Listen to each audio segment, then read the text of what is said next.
Let's check in with the doc and look at things with a wider lens. Pastor Richards on OMG. All for great savings, right? We're standing by for Dr. Richards. You know, Stephen drains me out, eh? Like, literally. I didn't have any breakfast this morning, and to put up with that cutlass, it's not easy, you know. It's not easy. Dr. Richards, we ready for you? Where are you? Let's see, stand by friend. In the meantime, he's here. Okay, I was just going to read something that came in from the ministry in terms of the protocol. Good morning, Doc. Hey, good morning, sir. How are you doing? I am good. How about you? I'm doing very well. How's my week going? Nice. Your week going? Doc, it's almost the end of the work week. What are you talking about? Just getting things done, okay? Okay. Staying productive. I want to say good morning to all our listeners and appreciate all of the comments from yesterday's program. I really do. I follow as much as I can when you send a message or you put a post out related to the program. I saw a couple of those and appreciate those who said that it made them think. In case you missed yesterday's program, it was about people. I really didn't give my opinion. I just give a biblical value about people who accept bribes.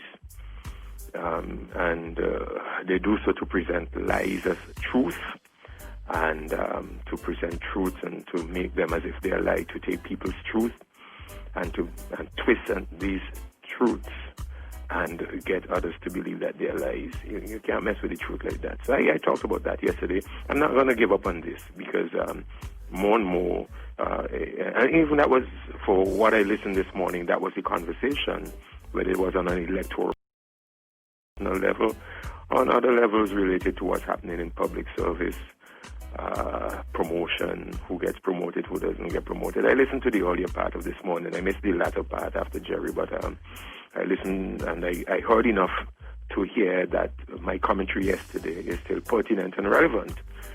And I got a little frustrated, but then I asked myself, where does change begin? And I want to take another angle this morning and challenge Christians, my fellow brothers and sisters who call themselves Christians, who are Christians. And I want to say and want to posit that change ought to begin with the Christians first.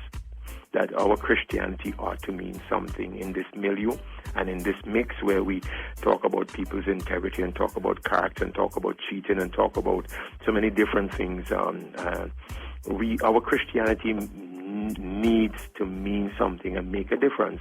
Here's a troubling thought, that some of the supporters of this kind of nonsense are perhaps people who go under the label of Christianity or call themselves Christian. Now, that's a troubling thought.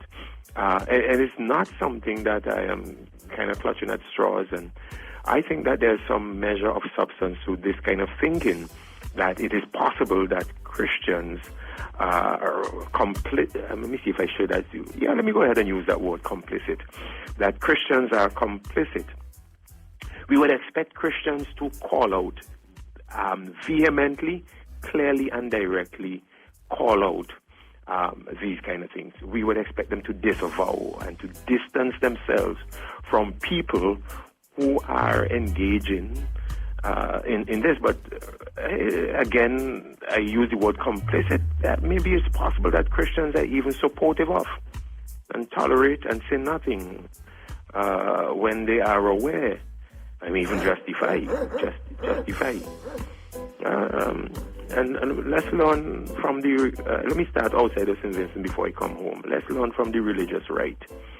The evangelicals, the Christian conservatives, I don't even know the name they go under now. Let's say evangelicals, but part of them, they have been called religious rights and sometimes called Christian conservatives. But let's learn from their experience in the United States.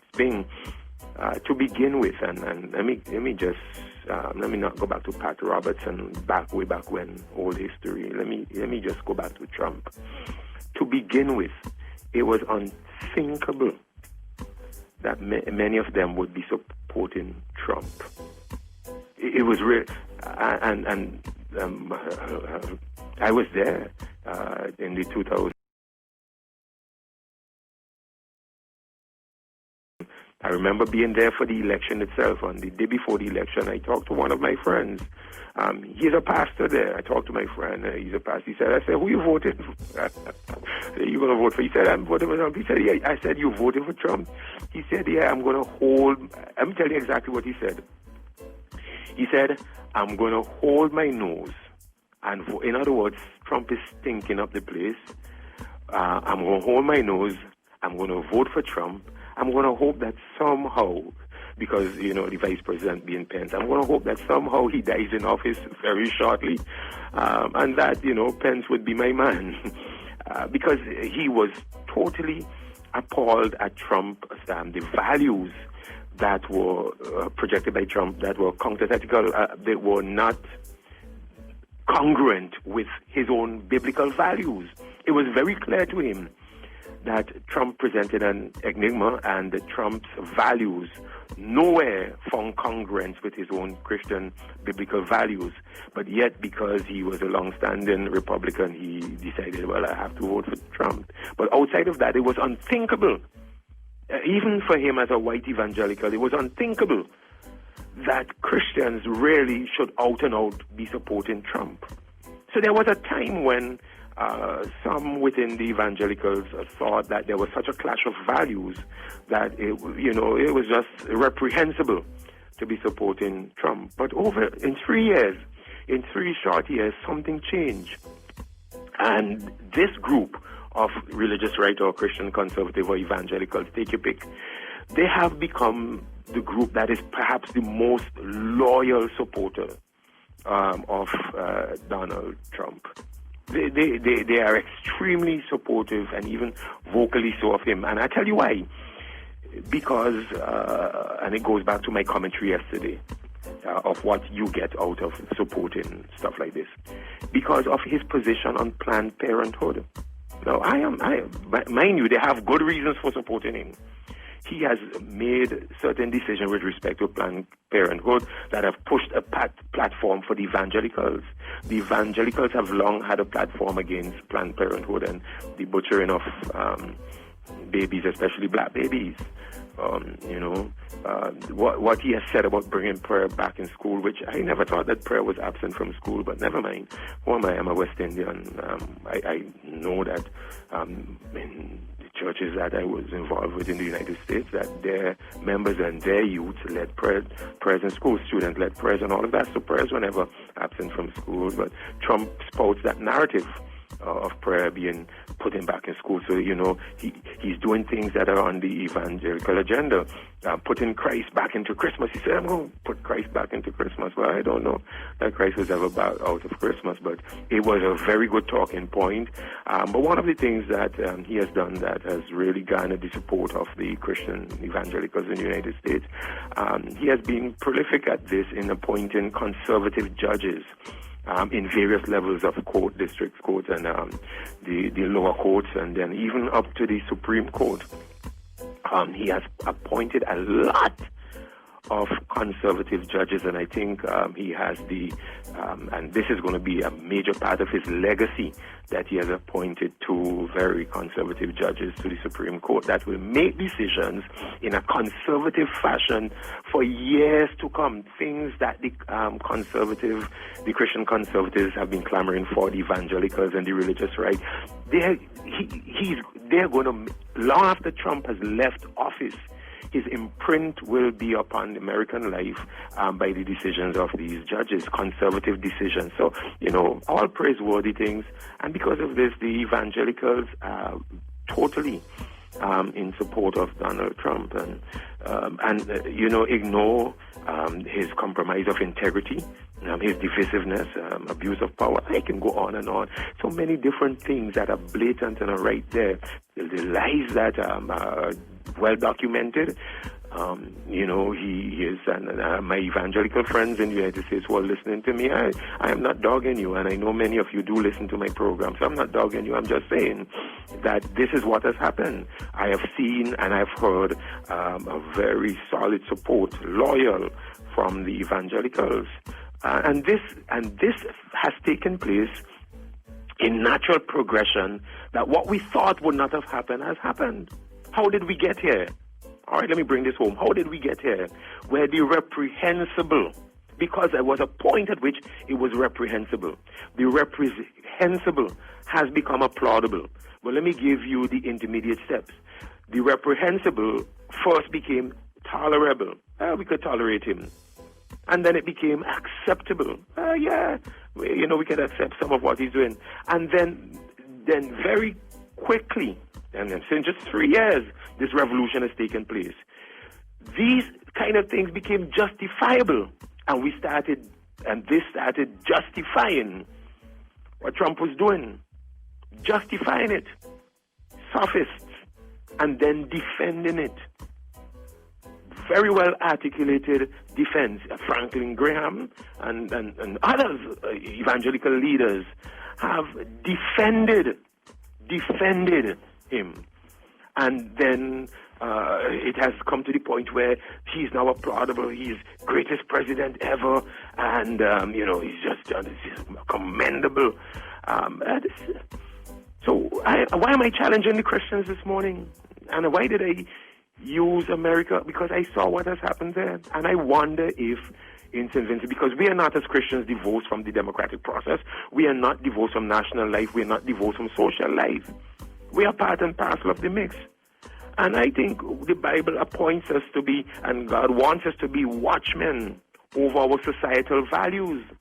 So here's the question, I'm dropping the ball in our code. What do we do when we see compromise of integrity? My Christian brothers, my Christian sisters. What do we see? What do we do when we see our national leaders promoting divisiveness? What do we do? What do we say? Do we behave like the Christian conservatives and the evangelical? My Christian brothers who are supporting parties and a partisan. What do we say when we see abuse of power? What do we say? What do we do? Do we disavow? Do we distance ourselves? Do we call them out? Or do we, like our Christian brothers and sisters in the United States? Golly, this is one that's going to be hard for them to listen to this morning. Do we accept and maybe even begin to justify those who are doing these things? When we see blatant nepotism, and I've seen that in certain places in the United States, and the Christian community has been quite silent about it, or even justified and defended it. But when we see it, are we supposed to be watchmen over our societal values, and are we supposed to call these things out? Being distributive injustice? Don't tell me that we are not seeing distributive injustice, and I don't have the time to go into different levels of distributive injustice, but that is something that I hear commented on, called out, who is getting grants and loans and prime and this and that. I hear people comment about it. But then, again, Christians are not divorced from the process. So if we, as Christians, we are supporting a particular party, do we just shut our mouth? If our brothers, our sisters benefit, our aunties, uncles, nanny, grandchild, benefit in particular ways, are we therefore, like the Christians in the United States who have benefited by the conservative judges and prayer back in school and Planned Parenthood clampdown, do we therefore say we accept what is given to us and we keep our mouths shut? Aren't we supposed to be watchmen and call these things out? Well, you're doing that this morning. We're out of time, Doc. Unfortunately, because it's an interesting piece that you're on this morning. And at the beginning of the week, I told you that I had something specific that I wanted your input on. And it was very similar to what you're dealing with regards to the United States as well. And I hinted that to you. But we're out of time. Let me say this, therefore, yes.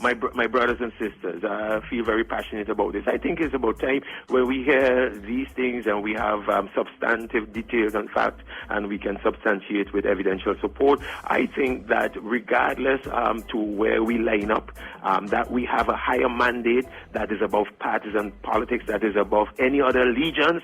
We have an allegiance to our God and Maker, and we therefore ought to carry out His mandate. And we need to call a spade and call things the way we see it and be the corrective element in society, be the balm. Have a good day. Thank you. Catch you tomorrow morning, Doc. Let's check in with the Doc and look at things with a wider lens. Pastor Richards on OMG.